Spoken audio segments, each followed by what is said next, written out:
Hi, I'm Carrie McNally, and welcome to Coaching with Carrie. Today, we are actually talking with Dave Wicki from CrossCountry Mortgage. I want to welcome you.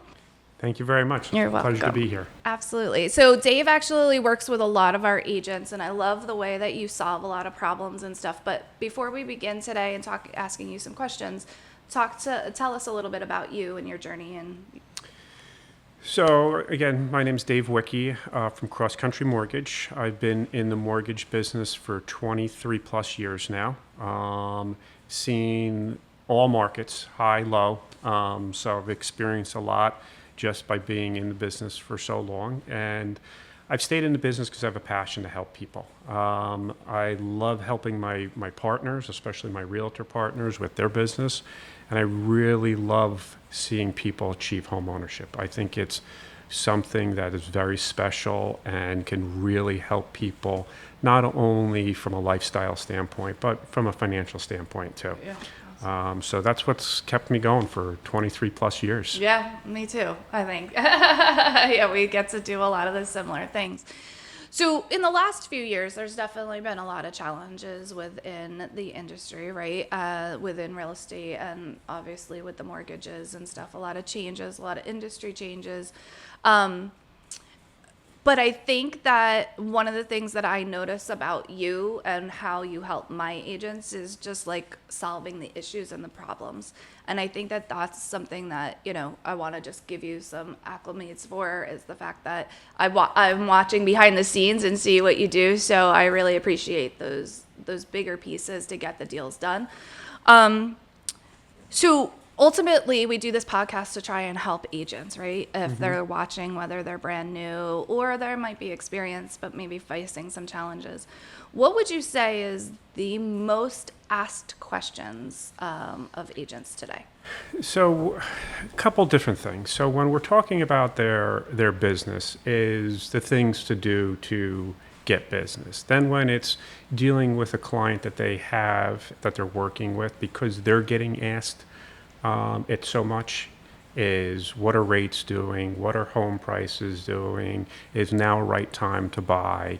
And sometimes, especially newer agents, they'll ask me some of those questions to either just spitball back and forth, Support it back. Yeah. and get maybe a few different ideas on what to say to the client, because a lot of clients are being reluctant to take the next step forward because they feel rates are too high, prices are too high, and they don't look at the big picture kind of I thing. think through that voice, it's like worry, right? Both with the client and with the agent.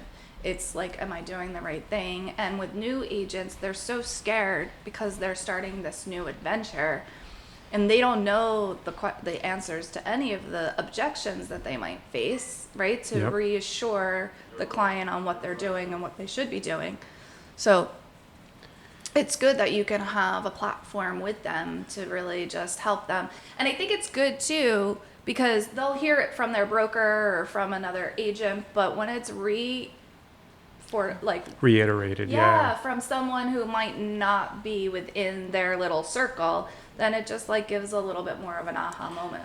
And I also think it's nice to hear it from multiple voices and a different voice, because they have a different perspective of me because I'm dealing with their finances, Yeah. opposed to the realtor who is taking them and showing them the home that's going to fit, these specific boxes that they want to, accommodate their lifestyle, their family, stuff like that. So it's two different perspectives. And when you get that same message, I think that's huge for the client to feel reassured, knowing that going forward is the best option. Yeah.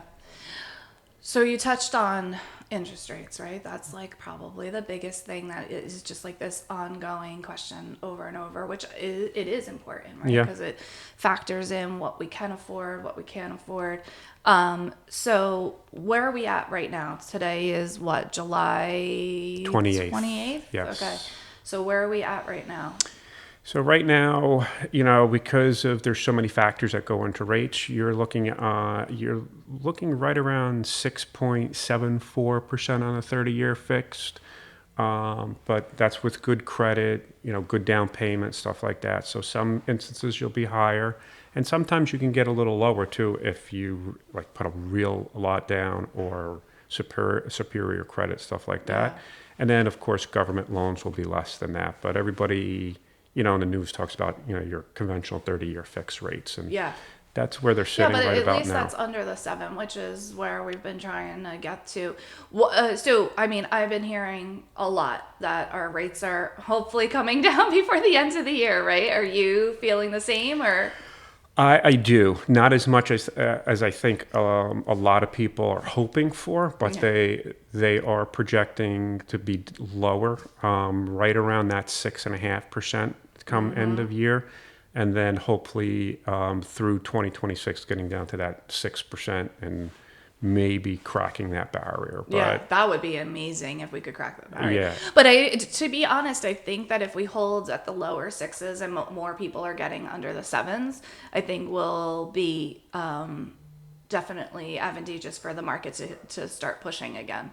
yeah, Which is right. So I always look at it, either you're going to pay the bank or you're paying the person, right? yep, Because if the interest rates come down and the market gets flooded with more buyers, then you're going to pay more for the house that's sitting there, because now we're going to go back into a significant amount of bidding wars, and the prices of homes Yep. are going to get pushed on.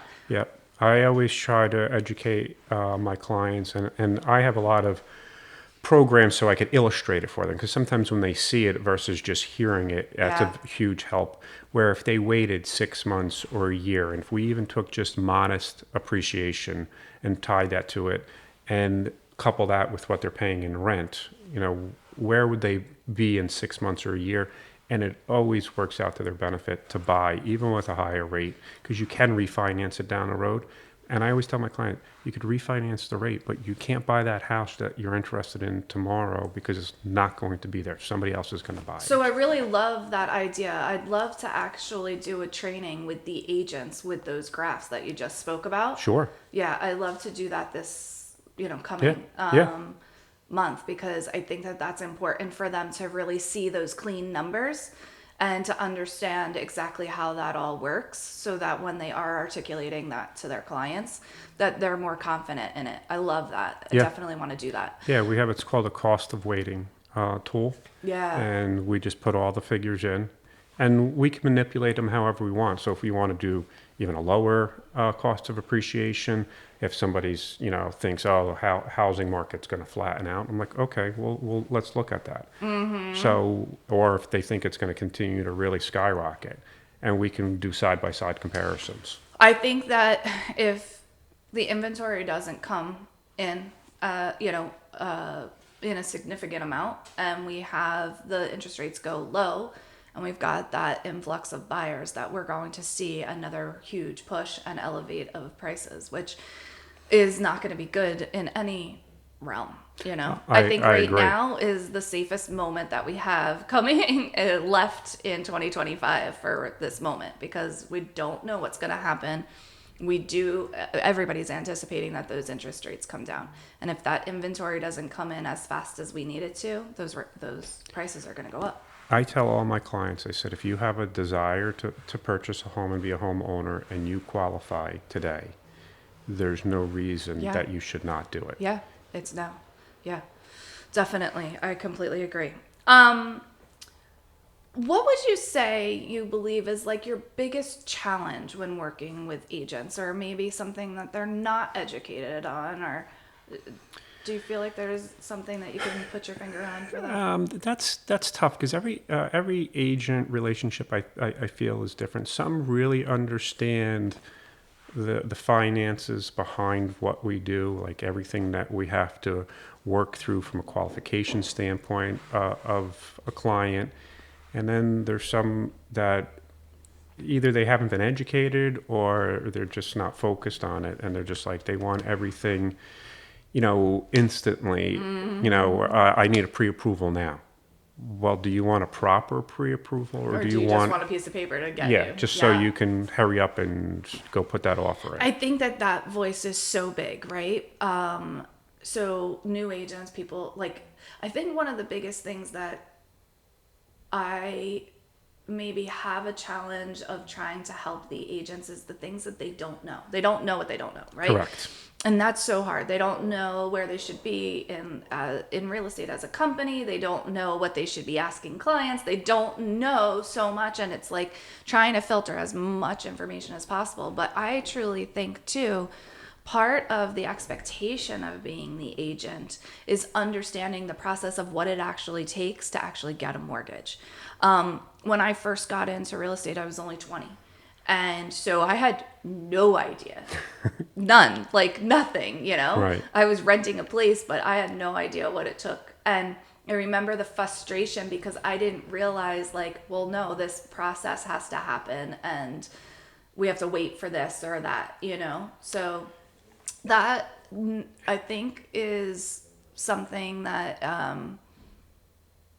I feel like I need to even have a little bit more forefront in my mind when I'm talking about in my trainings, when I'm talking about this is the process of what we need to do. And the other challenge that I see, it's not so much, with me, but a lot of times, whether it's a new agent or sometimes even your very seasoned agents, because they've been doing it so long, is the amount of emotion that is involved in this process, and that it is really relationship business, not a transaction of, buying or selling a home. I so agree with that. This could be someone's home that they lived in for 30 years and the memories that are attached to it. And sometimes you have to walk them through that process. Yeah. So I have a class that we do, which is called Elite, which is like a higher level thinking. And I utilize a lot of those moments of my career and really highlight things that you're going to struggle with. And one is the emotion of the client. I had one time a seller who actually went into, had a heart attack. We listed the property that it got a lot of traction. I'm all excited as the agent, like this is going to be great. They were going into an adult community, and 2 days into it, we probably had 10 showings within 2 days. So I was, it was exciting. And she ended up like chasing clients around on the yard with like a broom, chasing people off of her property. Oh. Buyers, and we were like, what is happening? And she ended up that night having a heart attack. Her son had died in the house, and she was reliving, didn't realize, Right. like that emotion doesn't sink in, like you kind of are, but she was reliving that whole thing. And I was like, the husband called me, I'm like, we're taking it off today. Like I had no idea that this had happened. And you don't realize what triggers could possibly be in, a trauma like that. So it was, that was obviously one of the most extreme, but I'll never forget. I think that just taught me, like, you never know what somebody else is going through and you don't realize what could trigger somebody's emotional Correct. state. Yeah. So I think that's something that all of us should always remember going into every day, dealing with our clients. We do this on a regular basis. This is our careers. This is something someone will do anywhere from 1 to maybe 5 times at the max right. in their entire lifetime. Yeah. And the span between one transaction to the next, there's so much time that they don't necessarily remember, how they it went. They don't relive it. Yeah. So I think that's a huge thing to remember. I feel like the empathy of what we need to have for the client, right? One of the focuses that I have my agents really try and understand, like, so I don't believe in being a salesperson, right? It's about the consultant of buying or selling real estate. And when I get my agents to really think that way and understand that that's their position in the role, it changes, because now there is more empathy with consulting versus sales. Correct. You know what I mean? It's just built in. Your mindset's different. That's why I always say I'm a mortgage advisor. Mm-hmm. I'm not a loan officer. I'm a mortgage advisor, because I take that to heart. Yeah. The fact that you're dealing with an individual that's a very emotional situation, and it's the single largest financial transaction they'll make at a given time in their life. Yeah. And us as realtors and mortgage advisors, you know, we're responsible to make sure that we're doing the right thing for those people, and they're putting their trust in our hands. So, Definitely. You're making me recall a situation that I had early in my career, and it was like right as in 04, 05 when the market was just like cranking, Right. right? Yeah, I oh, mean, yeah. cranking. And I remember I was the listing agent on the property, and we were at the closing table, and here comes this young girl. It was a 1-bedroom house, small little house, but it was really super cute. And she came in, and we're starting to sign all the mortgage paperwork, and she starts crying. And I was like so taken back, like I wasn't sure, is this good emotion? Is it bad emotion? Right? She was upset because no one had ever told her what her mortgage payment was going to be. And I just from that moment was like, wow, like this wasn't my client. I didn't know. Right. But the idea, and then here we go into recession, and it was like, okay, this is happening every day. These people are signing this stuff, and that's the reason why we got into that recession Oh, yeah. piece.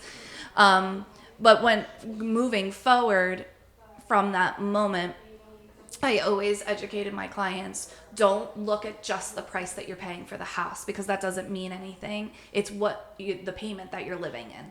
So make sure when you're talking to that you're constantly reviewing that. What is that mortgage payment going to be per month? And make sure you're happy with that piece, because that's the most important. Absolutely. And in my initial interview with all my clients, that is one of the key questions that I talk about, and we spend a good amount of time on.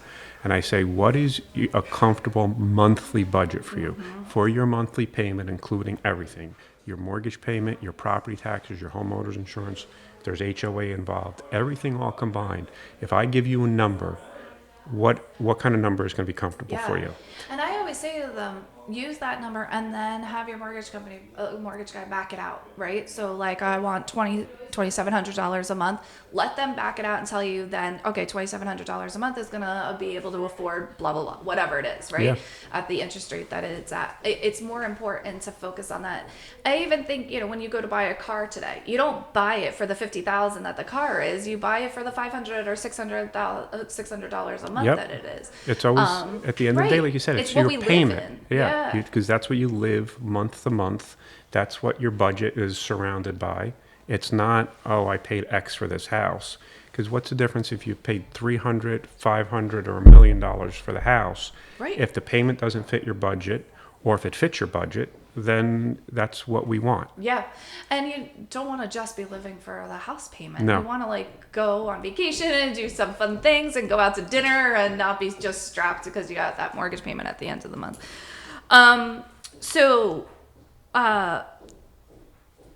What would you, we went over a lot of this kind of question encompasses a lot of the different pieces that if you could give one advice to a new agent, what would it be? If I can give advice to a new agent, is you have to treat this like a business. Because no one is sitting there telling you have to punch in on a clock. No one's telling you you have to do task A, B, and C. They'll give you guidance, they'll give you advice, but you have to treat this as you're opening up a business. If I sat there and gave you the keys to, doesn't matter, any kind of store, restaurant, whatever, and it said, this is $1 million business, now go and run it. Are you gonna just say, I don't feel like showing up today and go to the beach or go on vacation? No, you're going to show up every day making sure that it runs. Yeah. And you have to do the same thing when it comes to real estate business. Yeah. And don't tell me that you don't have anything to do or don't have anybody to call. There's a ton of things you can do. Yeah, it's huge. I think that's our focus here at Goldstone is teaching them, and that's what coaching is all about, right? And I think that's the disconnects that I always found in my career. I was constantly running and searching for what am I supposed to be doing? How do I do this? And I feel like if I had it kind of laid out in the beginning, it would have gone a lot smoother than I had hoped for me too. But you know what?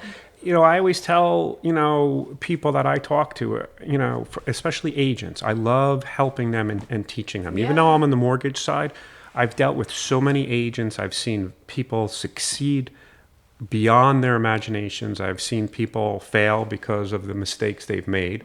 And I've noticed what works, what doesn't work. Yeah. And then you have to just decide within those things that work, what suits you best as your personality. But the thing is, the sky's the limit for them. I feel like there is such this it's like amazing and good aspects of real estate. It's, oh, I can do whatever I want. Like I have this ability. I'll have free time and it's flexible. And then you get into it. It's like, okay, well, it's flexible, but you still have to work, right? Absolutely. So it's like, what am I doing when I'm here? And I think that that's the main focus that we try and give, is that when you are physically here, that you're actually implementing strategy and structure to your time management. Because if you have that, then your flexibility is more key. Yeah, I mean, I always tell people, because I learned this. I learned this a lot later in my career than I wish I did. Just Yeah. like some of the things you said, is time blocking and being dedicated to what you're doing in that time block. Whether that's making, certain kind of outbound calls, going out to certain types of events, whatever it is, you have to stick to it and you have to be consistent. Yeah. Like, don't try it once and be like, that didn't work. Yeah. And, you do have flexibility being, in our business. But then you have to be flexible to the other side too. Like I had, one of your agents asked if I could take a call at 7 a.m. yesterday morning on a Sunday morning with a client because they wanted to go show them a house at 10 and they had not spoken to somebody. I'm like, absolutely. Just block the time out and then, make free time someplace else. Right. Be there, be present in what you're doing at that moment. Right. I think that that's important. Like that's a mindset for life itself, right? Like, if we're half in and half out of everything that we're doing, both home, and that's something too, I think that the top agents struggle with is implementing a really structured position, and then they become the two worlds, their personal and their business world is so mixed in, it becomes frustrating. Yeah. It is important that you time block it. I always used to set my phone to actually, like, so if I was, let's say I had an event with my family or I was doing something, I would actually change my message on my phone, which takes 2 seconds. Yep. Hi, this is Carrie. I'm going to be in a meeting or a conference or whatever for a certain amount of time. I'll be returning all phone calls at 4 o'clock or 6 o'clock or tomorrow morning. I'm not going to be available until tomorrow morning. And when you set that, then it stops your brain from thinking you have to answer the phone all of the time. And it gives the client an expectation. They're not going to be calling me back tonight. They're going to call me back tomorrow. Correct. And that really helped a lot when I was struggling with that overlap. I always tell people, listen, you have a right to a life too. And if you're not comfortable, telling people, hey, I'm just going out enjoying my afternoon or I'm with my family, do what, like you said, say I'm in a meeting, in a conference. You are. I'm You're in a working with meeting with another your family. client, yeah.